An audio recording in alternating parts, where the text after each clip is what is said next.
Wow.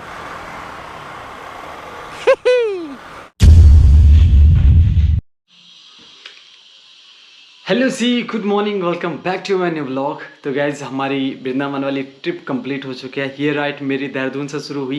Then पहला stay मेरा था चोपड़ा गांव में, जो कि मुरादाबाद ज़िले में पड़ता है। वहाँ पर मेरे एक फ्रेंड रहता है मनीष चौहान जी। एंड मुझे मनीष चौहान जी ने चोपड़ा गाँव से ज्वाइन करना था, तो पहला स्टे मेरा वहाँ था। देहरादून से चोपड़ा गाँव में मुझे 300 किलोमीटर की राइड पड़ी। एंड इतनी बड़ी राइड बाइक से मेरी पहली बार थी, तो मैंने कहा इसको 2 स्टेप में कर दिया जाए। तो इसलिए मेरा पहले स्टे हुआ चोपड़ा गाँव में। एंड मनीष ने तो मेरे साथ आनी था। एंड चोपड़ा गाँव में मुझे यूपी का कल्चर देखने को मिला। एंड मनीष के फैमिली से मिला, मैं बात करी, मैंने काफ़ी अच्छा लगा, बहुत मज़ा आया। एंड उन लोगों से मुझे सीखने को बहुत कुछ मिला। लाइक मनीष के पापा और मनीष इस तरीके से रहते हैं जैसे एज ए फ्रेंड होते हैं लोग। एंड लाइक किसी गाने को वो इस तरीके से इंजॉय करते हैं, लाइक जैसे दोस्त लोग बहुत अच्छे तरीके से रहते हैं। एंड मनीष की मम्मी भी बहुत प्यारी हैं। खैर आंटी जी को मैं अपनी कॉलेज लाइफ से ही जानता है। एंड काफ़ी मज़ा आया, मुझे यूपी का कल्चर देखा। मनीष ने मुझे काफ़ी अच्छे तरीके से घुमाया, बहुत अच्छे तरीके से रूबरू कराया। एंड वो बहुत विस्तृत क्षेत्र में खेती भी है उन लोगों की। एंड पहली बार मैंने इतनी विस्तृत क्षेत्र में खेती देखी, तो मज़ा आ गया। मुझे काफ़ी अच्छा एक्सपीरियंस था, मैं पहली बार की किस तरीके से किसान वहाँ पर खेती करते हैं। एंड नेक्स्ट डे हमारी राइड होनी थी चोपड़ा टू वृंदावन, बट उस दिन बारिश आ गई। एंड वो मैं घर ही पर रहा, घर ही के व्लॉग मैंने शूट किए। देन थर्ड डे जब तीसरा दिन था, वहाँ से हमारी राइड शुरू हुई। मैं, मनीष चौहान एंड आंटी जी हमारे साथ आई। तो हमारी राइड शुरू हुई चोपड़ा टू वृंदावन। एंड ये राइड काफ़ी अच्छी रही हमारी, काफ़ी अच्छा एक्सपीरियंस था, बहुत मज़ा आया। उसके बाद वहाँ हम अच्छे तरीके से घूमे कृष्ण भगवान की जन्मभूमि में। वहाँ पे हमने कहानियाँ सुनी कि किस तरीके से कृष्ण भगवान जी की लीलाएँ हुआ करती थी। निधि वन घूमे, बहुत अच्छे अच्छे कुसुम सरोवर घूमे, बहुत अच्छे से डेस्टिनेशन हमने कवर करी, काफ़ी मज़ा आया। उसके बाद हम घर आए। एंड फिर एक दिन हम वहाँ से गर्जिया देवी मंदिर गए, मैं और मनीष चौहान जी। उसके बाद फिर चोपड़ा गाँव आए। देन नेक्स्ट मॉर्निंग को मैं देहरादून आ रहा था। एंड बीच में एक एक्सीडेंट हो गया था। मेरी बुलबुल की बहुत गंदी हालत थी, ये कंडीशन देखकर मुझे बहुत बुरा लग रहा था। तो मैंने नेक्स्ट डे उठ के अपनी गाड़ी को रिपेयर कराने की सोचा, बट देहरादून में कोई भी पार्ट अवेलेबल नहीं था। फिर मैंने इमरजेंसी में कॉल घुमाया हरिद्वार को। थैंक गॉड वहाँ पे सारे पार्ट अवेलेबल थे। एंड हरिद्वार गया, वहाँ से सारे पार्ट चेंज करवाए। अब हमारी बुलबुल बिल्कुल एकदम चकाचक होगी। मेरे को बहुत बुरा लग रहा था जब मेरी बुलबुल का एक्सीडेंट हुआ, उसको देख कर मुझे और प्यार अपना यार बुलबुल, है ना। तो अभी बुलबुल बिल्कुल ठीक है, बिल्कुल कंडीशन अच्छी है। तो इस ब्लॉग की भी शुरुआत कर ही देते हैं। हेलो हाय नमस्ते सलाम सौरभ संडी वंदिका नाम, welcome back to my another blog. तो कैसे हो आप लोग गाइज? अभी आपको बुलबुल की कंडीशन दिखाएंगे।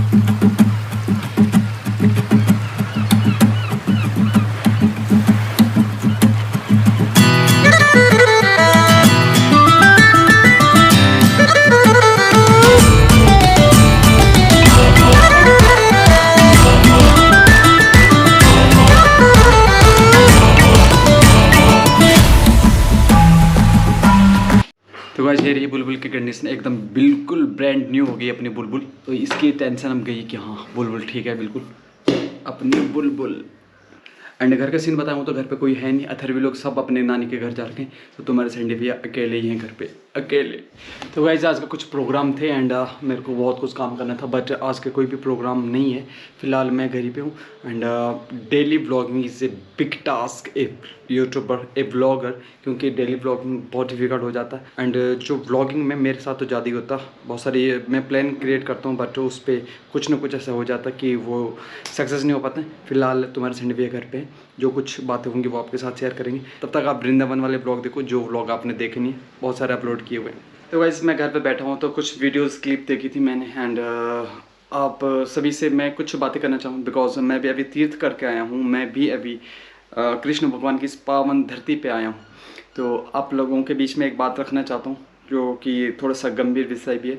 मैं केदारनाथ क्षेत्र से हूँ, केदारनाथ घाटी से हूँ। एंड अभी हाल ही में हम तो देहरादून में रहते हैं, वो बात दूसरी है। बट केदारनाथ घाटी के लिए एक अलग ही स्नेह, अलग ही प्रेम, अलग ही श्रद्धा है। मैं आप सभी लोगों से एक चीज़ बोलना चाहता हूँ, अगर हमारे केदारनाथ में, केदारनाथ भगवान जी का बहुत सुंदर, बहुत आस्था भरा मंदिर है। एंड आप लोग देश विदेश से जहाँ से भी आ रहे हैं, श्रद्धालु आते हैं एंड वहाँ से यात्रा शुरू करते हैं। एंड आप सभी लोग यात्रा करते हैं घोड़े खच्चरों में।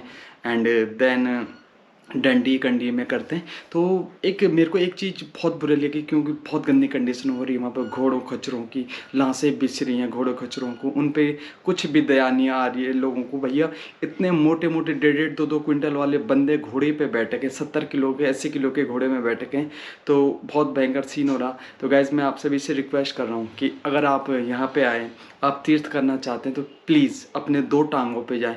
आप ऐसे ही जैसे लाश की तरह ना जाएं। तो आपका तीर्थ करने का मतलब क्या है? आप इंजॉय कर रहे हैं क्या? अगर आप खुशी खुशी ऐसे दूसरे के कंधे पे चढ़ के भगवान के पास जाएंगे, ऐसे में भगवान प्रसन्न होंगे क्या?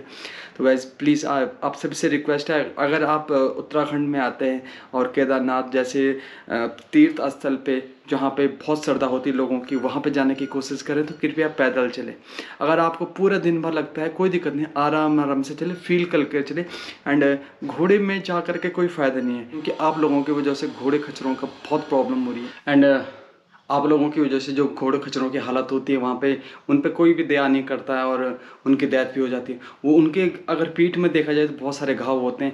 गाइज मैं बता दूँ, मैं क्लास 4th से केदारनाथ जाता हूँ एंड हमेशा पैदल गया हूँ, मैं कभी भी घोड़े खच्चर में नहीं गया।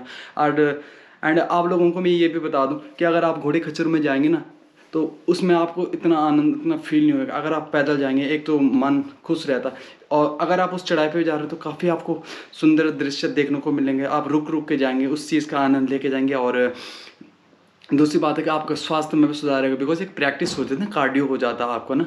एक तरफ से आप अच्छे तरीके से दर्शन कर पाएंगे और आपका भी स्वास्थ्य में थोड़ा सा सुधार रहेगा वहाँ पर जाने के।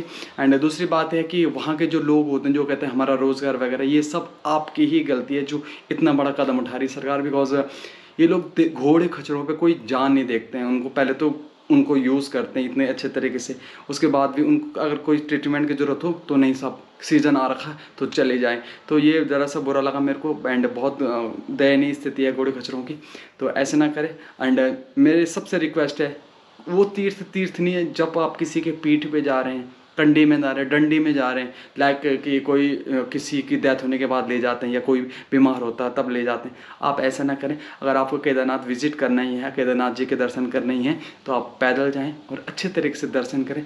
गाइज ये बहुत ही खतरनाक सीन है भैया, बहुत ही गलत बात है, बहुत ही गंदी बात है कि भैया आप किसी घोड़े खच्चर पे जा रहे हैं और अपना वेट नहीं देख रहे हैं। आप सबसे रिक्वेस्ट है कि ऐसा ना करें, पैदल जाएं एंड अच्छे तरीके से अपनी यात्रा करें। आगे क्या ही बोले, जय श्री केदार। मुझे इस ब्लॉग में ये सब कुछ बोलना इसलिए पड़ा बिकॉज बहुत दयनीय स्थिति है। एंड आप सभी लोग एक प्लान प्रिपेयर होके जाएं, घर से अगर जाएं ना तो प्रिपेयर होके जाएं कि हमें केदारनाथ जाना है तो बिल्कुल अच्छे तरीके से जाना है एंड वहाँ फील करना है, एडवेंचर करना है, वो पैदल करके जाना है ना, ट्रैक करके जाना है, एडवेंचर करना है, ट्रैक करके जाना है, तो और अच्छा लगेगा आपको भी। तो मेरी इस बात का जरूर ध्यान दें। अगर आप ऑल इंडिया में कहीं से भी ये वीडियो देख रहे हैं तो अगर आए तो माइंड सेटअप बना दें। वो 22 किलोमीटर का बहुत प्यारा ट्रैक है, बहुत खूबसूरत ट्रैक है, जाएँ, मन में श्रद्धा है तभी आए। अदरवाइज आप अगर ऐसे जा रहे हैं, रील्स वेल्स बनाने जा रहे हैं, घोड़े खच्चर में जा रहे हैं, तो ये बहुत गलत बात है। तो आगे आप सबसे रिक्वेस्ट है कि प्लीज़ इस बात का ज़रूर ध्यान दें। तो गाइस अभी मैं घर पे था, अकेले था एंड काफ़ी दिनों बाद मेरे पास आया कौन, अनिकेत। एंड इसने बाल भी कटा दिए, फिर भी कूल लग रहा। फिलहाल अनिकेत हम कहाँ जा रहे हैं? गुलर घाटी नहाने। तो इसने कहा कि संडे भैया क्या कर रहे हो? मैंने कहा बैठे हैं, कुछ नहीं, एडिटिंग वगैरह चल रही। तो इसने कहा चलो गुलर घाटी नहा के आए, तो चलो चलते हैं। आपको पता है वो पानी वाला स्पॉट है, तो फटाफट निकलते। कहाँ? गुलर घाटी, चलो। तो गाइज़ ये हमारी बुलबुल है एंड हम बुलबुल में नहीं जा रहे, ये कह रहे हैं कि बुलबुल चलते हैं, लेकिन फ़िलहाल हम जा रहे हैं निकेत की स्कूटी में। तो हम आ चुके हैं गुलर घाटी और हमने कर दी गाड़ी पार्क।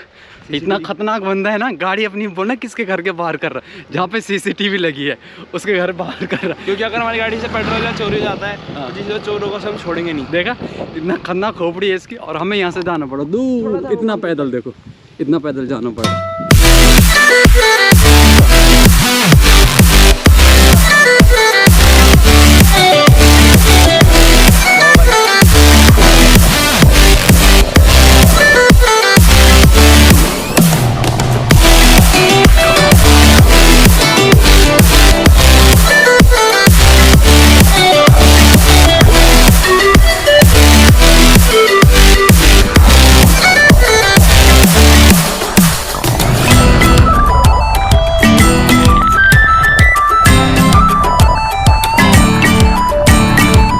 वैसे हम यहाँ पर अच्छे से नहा गए, अब निकले हम घर के लिए।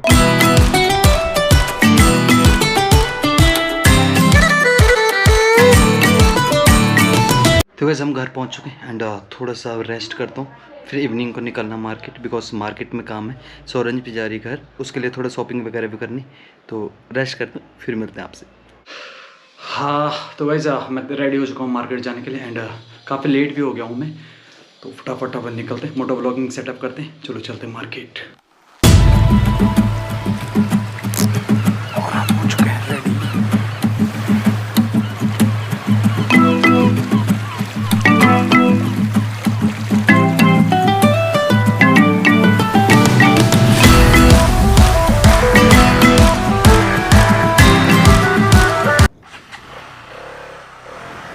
तो गाइस मैंने बुलबुल के शीशे निकाल दिए, आप ये कमेंट करके बताने कि कैसी लग रही है बुलबुल, शीशे में बेटर है या विदाउट शीशे। मुझे बहुत सारे भाई लोगों ने बोला कि भैया शीशा हटा दो, और बहुत सारे लोगों ने बोला शीशा में रहने दो।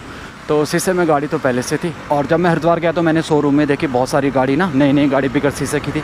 तो मैंने कहा एक सेक्सी लग रही है यार, मैंने डिसाइड किया कि कुछ दिन बिगर शीशे के रखूँगा और ट्राई करूँगा। बट बिगर शीशे के ना थोड़ा सा चलाने में अच्छा सा लग रहा, मतलब है ना, हल्का सा फील हो रहा, और शीशे में थोड़ा सा लगता है। बट अगर मैं कभी बड़ी राइड पे गया तो शीशे ज़रूर लगाऊंगा, because you know rider always follow all rules of riding, क्योंकि तुम्हारे संडे पे तो पूरे रूल रेगुलेशन से चलता है ना, तो इसलिए मुझे पूरी चीज़ों को ध्यान रखना पड़ेगा, बिकॉज अगर हम ही ऐसा करेंगे तो लोग क्या सीखेंगे, है ना। तो खैर फ़िलहाल मैं निकला हूँ मार्केट के लिए। तो गैस ऑरेंज आ चुकी है एंड अब निकलना है मार्केट के लिए। वाओ क्यों मारेगा, इसका नाम क्या है, जिनी, क्या बात है, हाय जिनी। तो भैया हम पहुंच चुके हैं पल्टन मार्केट, यहाँ पे बहुत सारी भीड़, बहुत सारा रस है यहाँ, लाइन से लाइन से लाइन से लाइन से, एक लाइन हमारे लिए भी। गाइस सीन ये है कि हम आधे घंटे से इसके लिए ना ट्राउज़र ढूंढ रहे हैं, और इसके नाप का तो कोई ट्राउज़र आ ही नहीं रहा, सबसे गली तक आ रहे हैं, गली तक। लिटरली मैं झूठ नहीं कर रहा, मिला कुछ है। तो गाइस बड़ी मुश्किल से इस बोने के लिए 2 ट्राउज़र मिले एंड रात भी हो गई, काफ़ी शॉपिंग करी यहाँ से। अब थोड़ा सा और शॉपिंग करने इंदिरा मार्केट करीबन, तो वहाँ निकलते हैं। तो गाइस सारे शॉपिंग हो चुके हैं हमारी और काफ़ी लेट हो गई है, तो अब निकलते हैं फटाफट घर।